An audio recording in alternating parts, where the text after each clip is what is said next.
할렐루야. 평안하셨습니까? 날씨가 많이 무더워졌습니다. 우리 앞뒤로 좌우로 보시고 축복하시고 인사하십시다. 성령 충만하십시다. 성령님을 사모하십시다.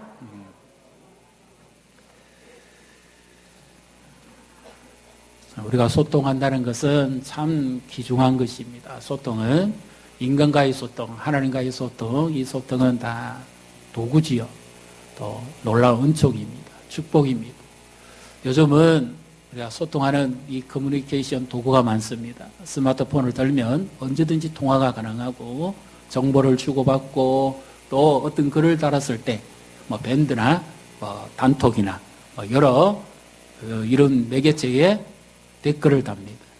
그리고 이모티콘으로 표현하기도 하고 또 사진을 올려주기도 하고 칭찬과 격려도 하고 이것은 어떤 의미입니까? 당신의 그 글이나 그 내용에 내가 공감한다는 겁니다.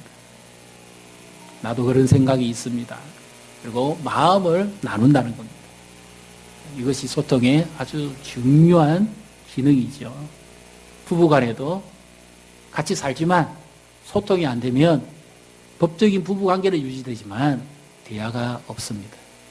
그러면 지시와 훈계만 요구만 있는 거죠. 진정한 사랑의 소통이 없습니다. 부모 자녀 간에도 마찬가지입니다. 일방적인 훈계와 지시만 있지 진정한 대화와 존경과 사랑이 사라집니다. 소통이 없다면 마음의 생각을 알 수가 없습니다. 소통이 없다면 어떤 고민이 있고 어떤 아픔이 있는지 알 수가 없습니다. 소통이 없다면 어떻게 위로해야 될지 우리는 모릅니다. 갈수록 세상은 험난할 뿐만 아니라 소통의 단절로 갑니다. 말도요, 예전에는 모든 문장을 다 썼습니다. 그런데 지금은 은어와 속어가 나와가지고 아예 단어 자체를 줄여버립니다. 그러니까 요즘 젊은이들과 이 자녀들하고는 대화가 안 됩니다. 소통이 안 됩니다. 무슨 말인지 딴따라 말하는 것 같습니다. 자기들끼리는 다 통하지만 세대 간에 소통이 안 됩니다. 갈등이 생기는 겁니다. 우리가 만약에 이 소통이 되어진다면 얼마나 기뻐하며 감사하면서 삶의 풍성함을 누리고 살아갈 수 있을까요? 오늘 먼저 하나님과의 소통 회복이 일어나고 그리고 우리 성도 간에 이웃 간에 또 아름다운 나 자신과의 소통이 일어나는 이런 복된 예배가 되시기를 주님의 이름으로 축복합니다. 오늘 먼저 한번 이런 질문을 한번 드려보는 것이 좋을 것 같습니다. 여러분, 예수님을 구주로 믿습니까? 예.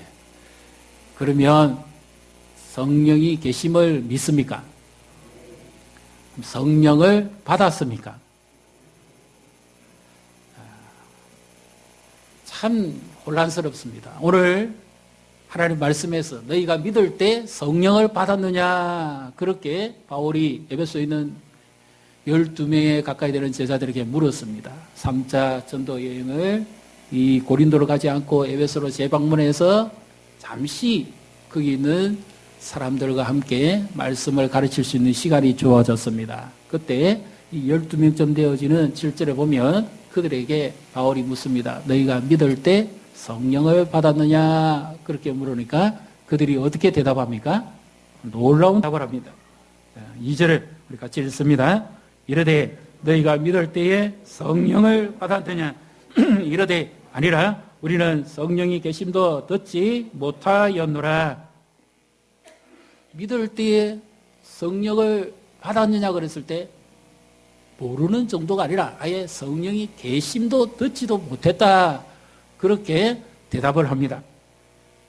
그러면 이것이 오늘 우리의 교회와 한국 교회와 우리의 현실에 있어서 한번 적용을 해봅시다. 여러분 예수를 믿습니까? 믿고 성령을 받았습니까? 그러면 어떤 분들은 이렇게 생각합니다. 나는 예수는 믿기는 믿는데 성령을 아직 못 받았는데 왜 그렇죠? 성령 받은 사람들의 모습을 보십시오. 어디서 주로 성령 받는다고 생각합니까? 기도원에 가서 소나무 뿌리를 한번 흔들어야 됩니다. 그래야 성령을 받지요. 그리고 작전 기도를 해야 됩니다. 40일까지는 못해도 20일 정도 금식 기도를 해야 뜨거운 성령의 불이 임할 거 아닙니까? 그리고 부흥 집회에서 불 받아라! 성령 받아라! 그래야 성령을 받는 거 아닙니까? 집회에 가야 되고 산에 올라가야 되고 기도원 찾아가야 되고 그래 함으로써 뭔가 내 몸에 뜨거운 것이 오고 그리고 떼굴떼굴 구르고 눈물 콧물 다 흘리고 그렇게 해야 성령 받던데 나는 예수 믿는 것이 너무 맹숭한 것 같고 나는 모태신앙이라서 그런 경험도 체험도 없고 그런데 내가 성령 받은 거 맞나? 이런 의문점 가진 분 계십니까? 그리고 나는 예수 믿는 것이 왜 이래 저 사람보다 이렇게 뭔가 좀 열정적이지 못하고 매사에 좀 이렇게 좀 밋밋하게 믿는지 모르겠다. 그런 분 계십니까? 오늘 어쩌면 그런 분들이 위로받을 시간입니다. 그럼 나는 믿기는 믿는데 뭔가 좀 부족한 것 같아. 그래서 좀 더 성숙함을 추구를 하는데 어떻게 해야 될지 모르겠다. 성령이 계신 것도 믿고 또 그런 능력도 체험도 해봤는데 어떻게 하면 모르겠다. 그런 분들에게도 이 말씀이 어쩌면 위로가 될 것입니다. 무엇보다 성령이 오시면 하나 되게 하신 것을 일치하게 하는 것. 오늘 이 예배 가운데 우리 가운데 계신 주님을 만나고 우리 안에 진정한 소통과 회복의 역사가 일어나기를 주님의 이름으로 축복합니다. 사도 바울이 질문을 어떻게 합니까? 너희가 믿을 때에 성령 받았느냐 그랬습니다. 그래 아무리 봐도 바울이 보니까 이들이 믿기는 믿는 것 같은데 성령 받은 사람 같지는 않습니다. 성령을 언제 받습니까? 성령을 우리 혹시 자막이 준비되었습니까? 고린도전서 12장 3절 같이 읽습니다. 그러므로 내가 너희에게 알려노니 하나님의 영으로 말하는 자는 누구든지 예수를 저주할 자라 하지 아니하고 또 성령으로 아니하고는 누구든지 예수를 주시라 할 수 없느니라. 아멘. 예수를 주로 고백하는 사람은 누구의 힘을 힘입는 거지요? 성령의 도우심을 힘입는 겁니다. 내가 예수를 구주로 믿는다는 것은 성령이 내 안에서 예수가 구주임을 확정시켜 주시는 그런 역사가 일어났습니다. 하나님께서 사람을 만드시고 생기를 불어넣어서 사람이 생명이 됐습니다. 그래서 하나님은 짐승과 다르게 사람에게 이성을 주시고 영을 불어넣었습니다. 영으로서 하나님과 더불어 소통할 수 있는 은혜를 주셨습니다. 예배하고 기도하고 삶 속에서 하나님의 인도하심과 축복을 누리며 살아갈 수 있도록 하나님께서 소통하신 겁니다. 근데 그만 불순종함으로 타락함으로 이 소통이 단절되어 버립니다. 그래서 사람은 제각기 소통의 방법을 찾아갑니다. 자기 생각대로 신을 둡니다. 자기 판단대로 살아갑니다. 하나님과의 단절된 인간은 뭔가 막힌 것이 이상하다고 생각하지를 못합니다. 새로부터 불통이 일어나는 겁니다. 마치 전선이 끊어진 것처럼. 그럼에도 전혀 거기에 대해서 생각을 하지 않습니다. 하나님과의 소통뿐만 아니라 인간과의 소통도 불통이 되어버립니다. 모든 소통의 관계가 끊어져 버렸습니다. 자연과의 관계도 자신과의 관계에 있어서도 깨어져 버렸습니다. 그래서 하나님께서 이 소통을 회복시켜 주시기 위해서 1차적으로 보내주신 분이 예수 그리스도입니다. 예수님의 십자가의 복음은 죄로 단죄된 우리를 하나님과 하나 되게 하고 화목하게 하고 소통하게 한다는 사실을 믿으시기를 바랍니다. 이 바울이 봤을 때 이들이 믿기는 믿는 것 같은데 앞만 봐도 뭔가가 좀 이상합니다. 하나님과의 소통이 뭔가가 좀 불편한 것 같아요. 어딘지 모르게 믿는 자의 소통의 모습이 보이지 않습니다. 그래서 성령이 바울에게 감동을 줍니다. 바울아, 저들에게 한번 물어봐라. 저들이 누구를 믿는지, 무엇을 믿는지, 나와 소통이 되는지 한번 물어봐라. 그래서 성령의 감동을 받은 바울이 이상하다 생각도 하는데 성령이 그런 감동을 주니까 그들에게 물어봅니다. 당신들은 믿을 때 성령 받았습니까? 그러니까 이 12명의 제자들이 예, 우리는 받았습니다. 이런 대답이 나올 줄 알았는데 아니요. 우리는 성령이 계심도 들어본 적도 없습니다. 너무 기가 막힌 대답을 하니까 성령이 계속해서 감동을 줍니다. 바울에게. 그러면 무슨 세례를 받았는지 물어봐라. 그러니까 그들이 대답을 합니다. 우리는 요한의 세례를 받았을 뿐입니다. 요한이 요단강에서 회개하라 천국이 가까웠느니라 외치며 물로 세례 주는 그 세례만 받았다는 겁니다. 사도 요한이 아니라 세례 요한입니다. 세례 요한의 활동은 예수님이 복음 사역을 시작할 때 초기 단계에 세례 요한이 순교하지요. 그러니까 세례 요한의 그 가르침의 특징은 뭡니까? 구약의 가르침이고 예수님의 십자가에 달려 돌아가시기 전이고 부활 이후의 모습을 보지도 못했습니다. 그리고 성령이 오신 것도 더더욱 그들은 모르는 그런 형편에 처해 있는 가르침을 받았습니다. 그러니까 그들은 솔직하지요. 성령이 계시다는 것도 들어본 적도 없다. 요한이 늘 가르치기를 나는 너에게 물로 세례를 주지만 내 뒤에 오시는 분이 계신데 그분은 나보다 먼저 계신 분이다. 그분은 세상 죄를 지고 가는 하나님의 어린 양이신데 그분은 성령과 불로서 너희에게 세례를 주실 것이다. 그런데 이 당시에 이 요한의 제자들은 아직 예수님을 만난 적이 없습니다. 그래서 아볼로의 가르침을 통해서 그들은 구약에 관해서는 아주 능숙한 자들이 됐습니다.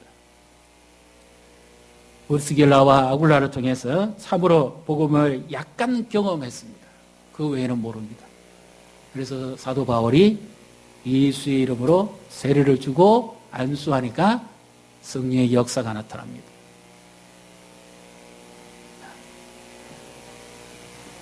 그렇다면 오늘 우리가 여기서 한 가지를 먼저 확정을 짓고 넘어가야 됩니다.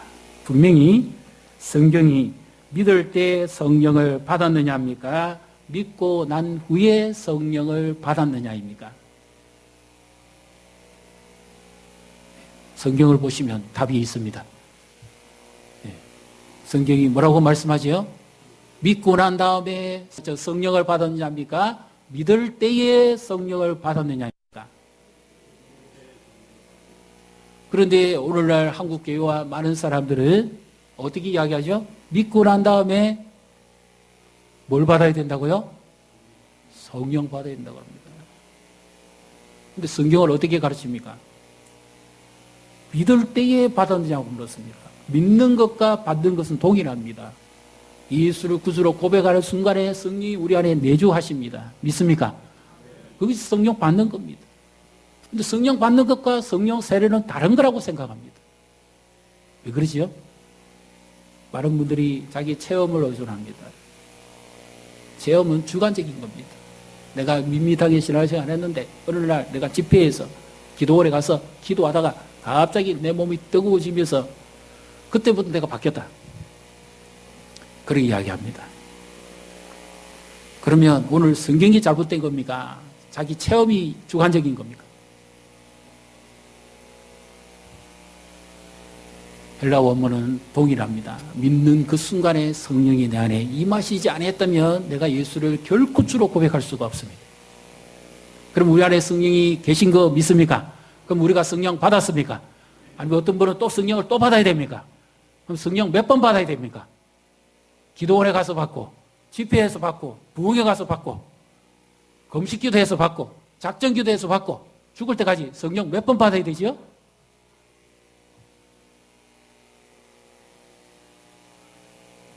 답을 드릴게요. 예수님의 십자가를 한 번 지십니까? 몇 번 지십니까?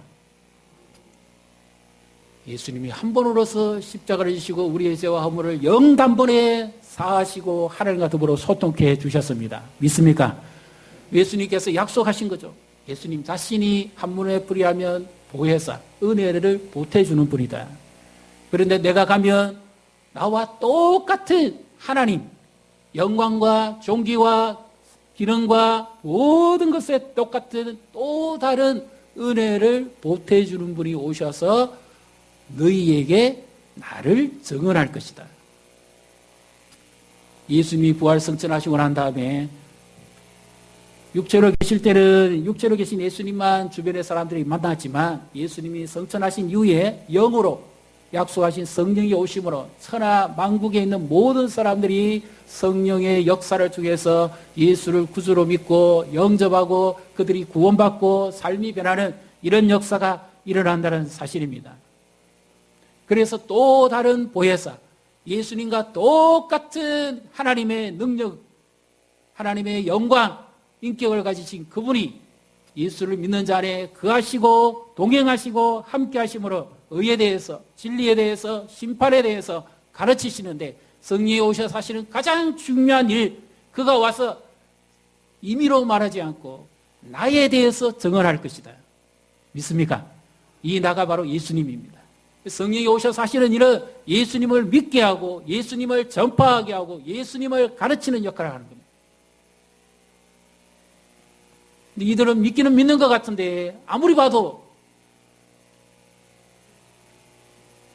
예수 믿는 역사가 나타나지 않습니다. 그래서 말씀을 가르치고 예수 이름으로 세례를 베풉니다. 그러니까 놀라운 성령의 역사가 그 자리에서 나타납니다. 한번 보십시오.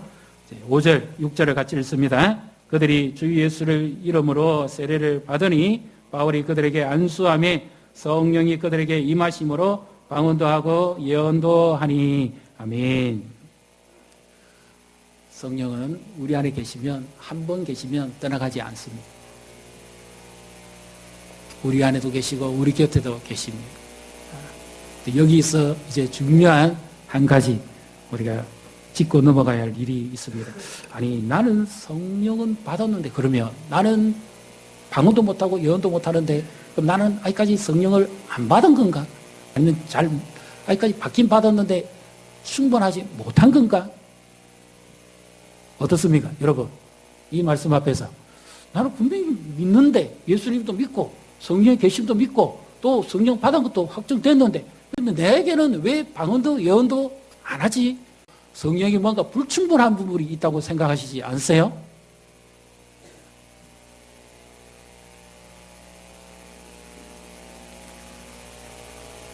이것은 하나님의 경륜 안에 있습니다.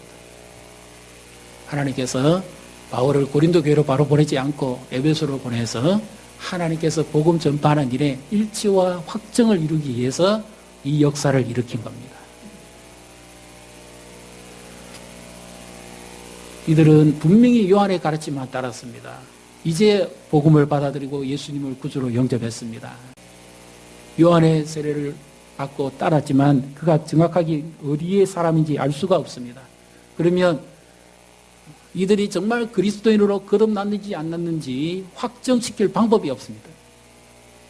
그래서 성령께서 이들이 동일한 예수를 믿고 있다고 하는 그 증거를 드러내기 위해서 주신 것이 방언입니다. 이것은 고린도서 12장 14장에 나오는 은사적 방언이 아닙니다.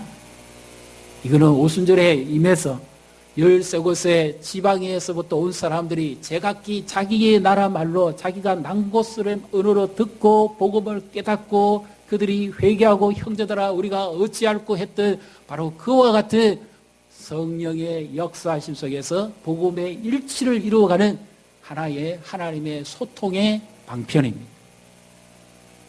그래서 성령이 임하시는 곳마다 이런 역사가 일어납니다.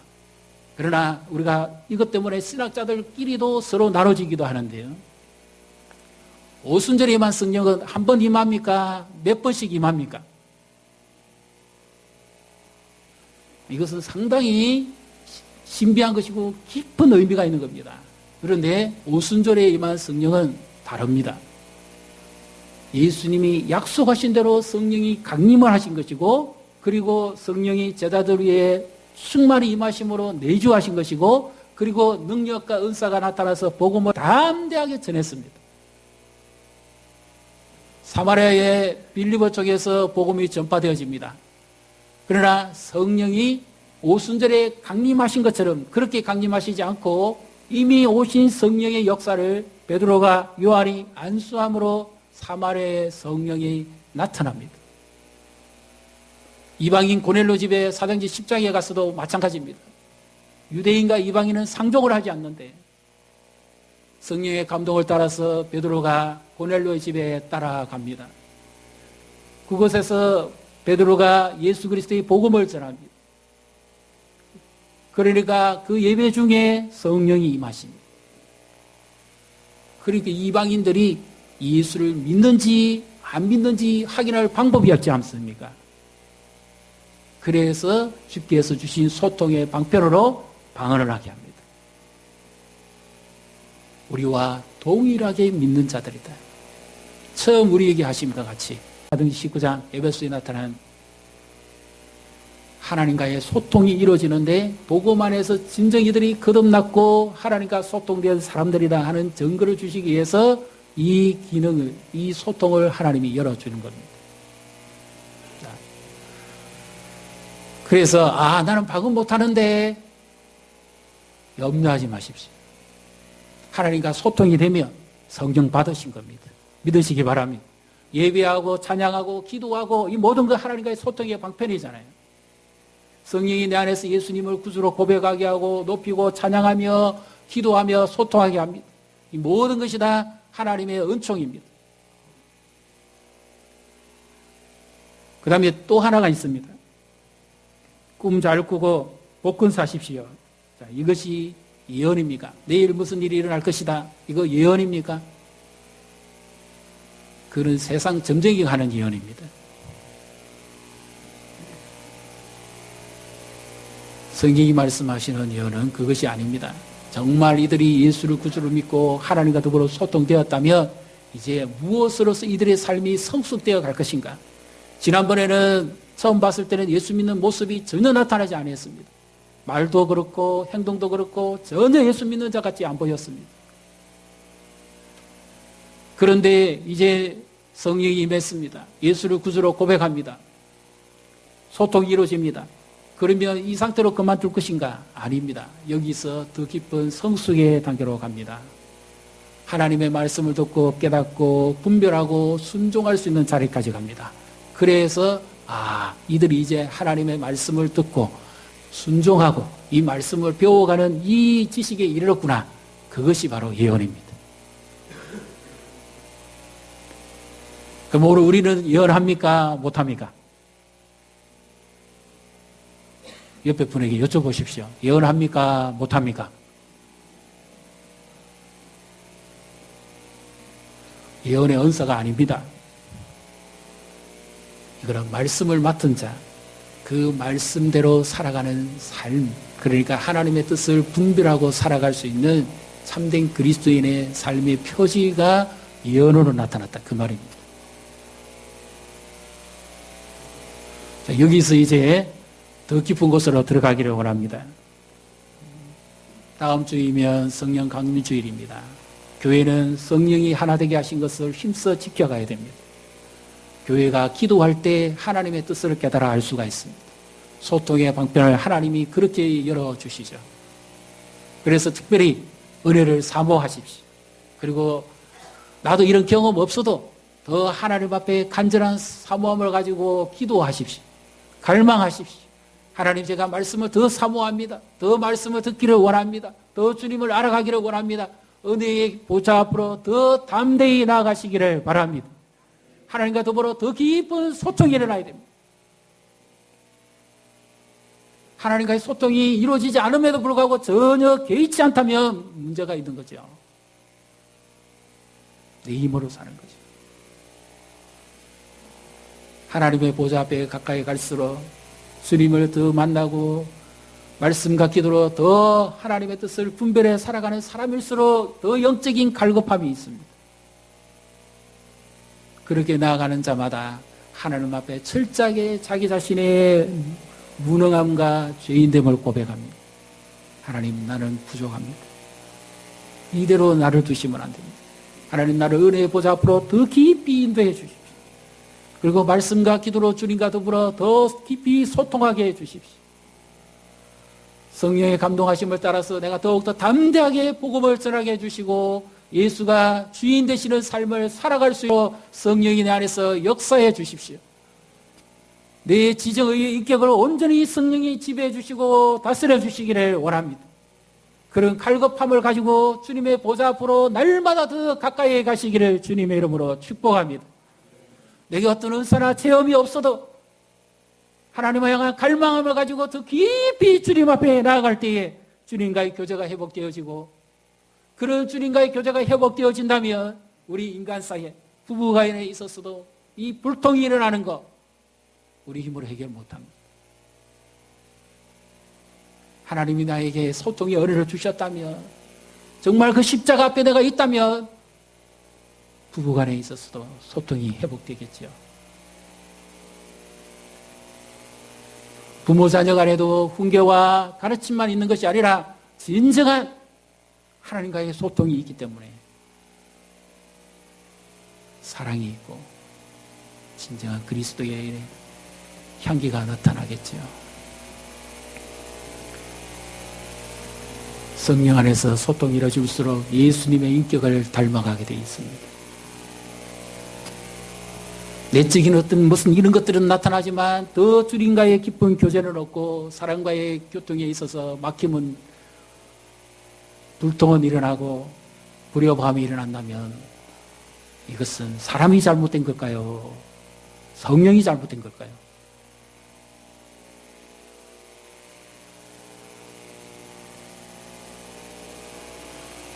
아닙니다. 말씀의 본질을 놓치고 살기 때문입니다.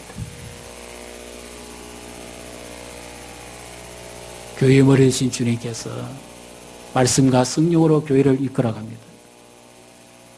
그래서 우리는 마음을 같이 하고 기도할 때에 성령이 각 사람에게 감동을 주고 말씀을 깨닫게 하고 그런 가운데 일치를 이루어가는 겁니다.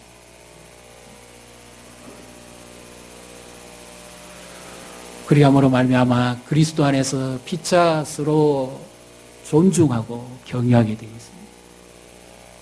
하나님과 소통이 이루어지는데 사람과의 소통이 없다. 그런 영적인 일은 있을 수가 없습니다. 보이는 사람과도 소통이 안 되는데 보이지 않는 하나님과 어떻게 소통이 이루어집니까?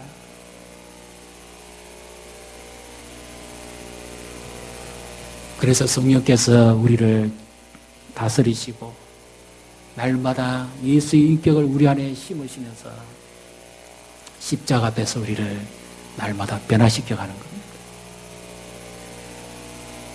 다툼과 상처와 아픔이 있어도 성령이 우리 안에 내주하시고 우리를 변화시켜 가는 거죠. 성령 오셔서 하는 사역이 뭡니까? 이사야 61장의 말씀처럼 나에게 성령이 임하여서 가난한 자에게 복음을 전파하게 하고 억눌린 자를 자유케 하고 포로된 자에게 노임을 주고 상처 입은 자를 위로하게 하는 거죠. 진정한 성령의 사역은 소통하게 하는 겁니다. 하나님과의 소통, 이웃과의 소통, 그리고 교회 안에서의 소통, 공동체 안에서의 소통. 이렇게 함으로써 참된 교회가 교회됨을 드러내는 것이 성령의 역사라는 사실을 믿으시기를 바랍니다. 그리함으로 더 주님을 사모하시고 기도하십시오. 그리고 더 은혜의 보좌 앞으로 더 가까이 가셔야 됩니다. 왜 그렇습니까? 이것은 내가 원하는 것보다 성령이 더 원하시는 것이기 때문입니다. 하나님의 뜻을 쫓아 살아가기를 나도 원하지만 성령이 더 이것을 우리에게 깨닫게 해주시기를 더 원하는 것입니다.